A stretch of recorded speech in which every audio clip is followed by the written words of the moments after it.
এই কথাটা বলছি, দলের মধ্যে বলছি, কিন্তু দুর্ভাগ্যক্রমে এটা ঠিক সেই যেরকম গুরুত্ব পাওয়া উচিত ছিল সেটা পায়নি।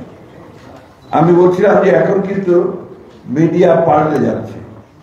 এখন খবরের কাগজ, ইলেকট্রনিক মিডিয়া, এটাই শুধুমাত্র আমাদেরকে প্রভাবিত করছে না, আমাদেরকে সোশ্যাল মিডিয়া প্রচণ্ডভাবে প্রভাবিত করছে আমাদের মানুষকে।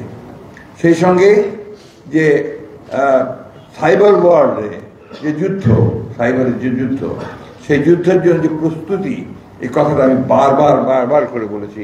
আমার মনে হয় এর আগের যে অনুষ্ঠানগুলোতে এসেছি আমি সেখানে তোমাদেরকে বলেছি। ওই জায়গায় আমরা কিন্তু খুব দুর্বল। এই জায়গাটাকে আরো সবল করে তোলা দরকার। আমাদের এখানে আমরা যারা আছি আমরা সবাই প্রায় বয়োবৃদ্ধ মানুষ, অনেকেই আছি একেবারে ইলিটারেট, এই আইটি সেক্টর সম্পর্কে ধারণাই নেই, বলতে পার দ্বিধা নেই এতটুকু। এই জায়গাটাতে ইয়াংদেরকে আরো বেশি সামনে আসা দরকার এবং প্রবলভাবে আসা দরকার। কারো অনুভূতির অপেক্ষা করার দরকার নেই। প্রতিটি যে একটা ক্যাম্পেইন চলছে, সেই ক্যাম্পেইনগুলোর উত্তর সাথে সাথে দেওয়ার জন্য এই ইয়াংদেরকে এগিয়ে আসতে হবে, তাদেরকে এগিয়ে আসতে হবে। এই কথাটা আমি আগেই বলে নিচ্ছি এই জন্যে যে এখন একটা কিন্তু মারাত্মক রকমের একটা বড় রকমের আক্রমণের শিকার আমরা হয়েছি।